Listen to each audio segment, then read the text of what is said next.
Good morning. It is Thursday the 19th of December and today you join me at the beautiful Shrewsbury railway station in Shropshire for part one of my Christmas special. And I'm here today in order to take the Transport for Wales service down to Cardiff on one of their premier trains. And I've actually done this before, so if you haven't already seen that video, make sure to check it out. But I'm travelling again in the festive period because Transport for Wales have got a new Christmassy menu that's in operation until tomorrow. So we thought we'd come over here, give it a try and see what it's like. But before we jump on board, let's have a look around this magnificent station with all of its interesting signals and station buildings, and we can go and pick up the tickets for today's journey. As just mentioned, first on our list of things to do was to pick up our tickets for today's journey. So we duly headed inside to one of the self-service machines, and with the tickets soon in hand, we headed through the gate line and up to the main platforms to have a closer look at the station itself. Opened in 1848, Shrewsbury railway station lies in the shadow of the town's magnificent red sandstone castle, as well as spanning the River Severn on its southern side. The station itself is formed of 5 platforms, numbered 3 to 7, and sees through services from Transport for Wales on their long distance routes between Cardiff and the north, as well as terminating West Midlands railway services from Birmingham New Street and Transport for Wales regional trains operating down the Heart of Wales line. And of course, I couldn't mention Shrewsbury station without talking about its expansive signalling network, featuring both GWR lower quadrant signals as well as some London Midland region upper quadrant semaphores. These are of course controlled by the magnificent 7-bridge junction box, the largest mechanical signal box in the world, but we'll have a closer look at that upon departure. For now, let's take a glance at today's route down to Cardiff.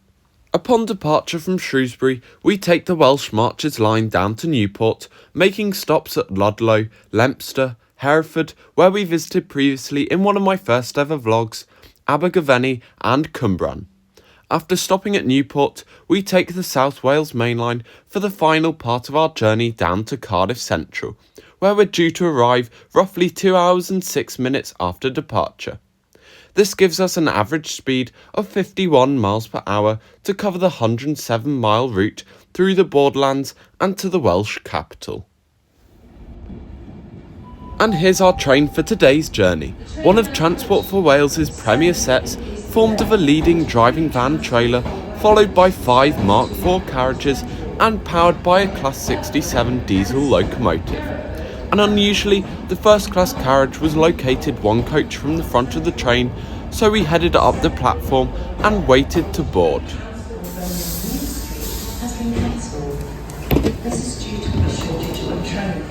Seating in the rather smart looking first class carriage is laid out in a 2+1 configuration with a mix of tables of 2 and 4 as well as a few solo seats.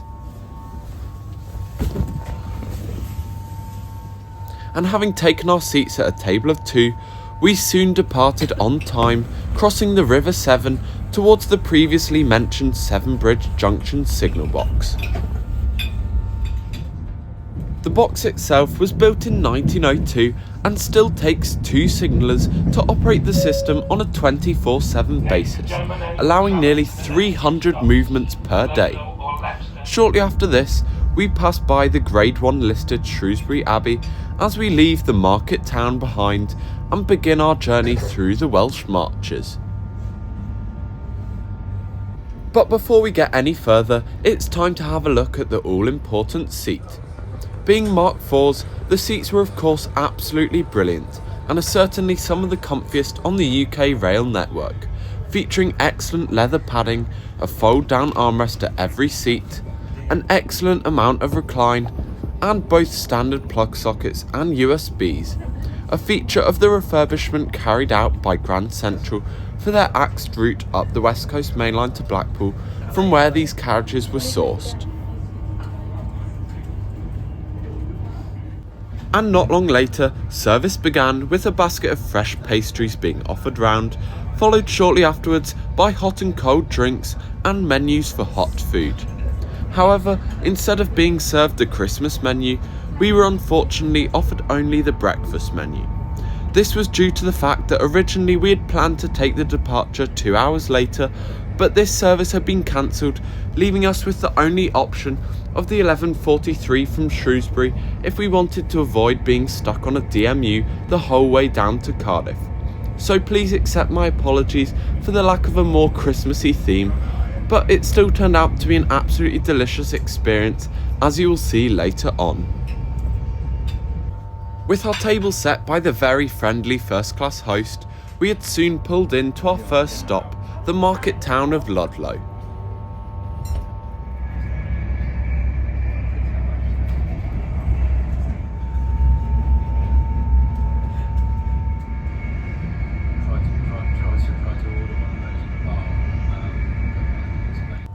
And with arrival into Leominster, our food was soon delivered in the form of one big breakfast and one full Welsh, both of which were served with toast, butter and jam.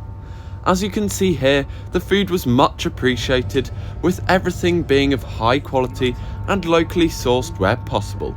So, as we continue to enjoy our delicious plates of food, it was time to sit back and relax whilst enjoying the scenery of the Welsh marches on this beautiful winter's day.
Ydych yn gadael yma, gwnewch yn siŵr bod eich bagiau a cheiddio I gyd gyda chi.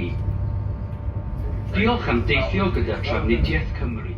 Approaching the city of Newport, we crossed the River Usk, passing the remains of the 14th century Newport Castle before arrival into the city's only station. Opened in 1850, the station was largely rebuilt in 2010 and sees services from across South Wales, the Midlands and the South West.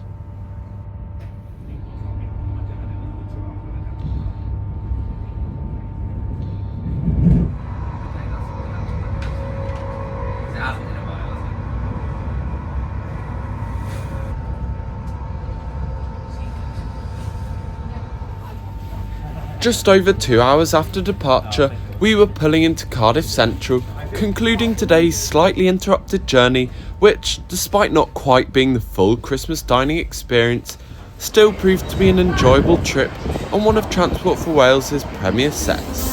So, with our train ready to head into the sidings before running back up to Manchester, it was time to wave goodbye and head outside to conclude today's vlog.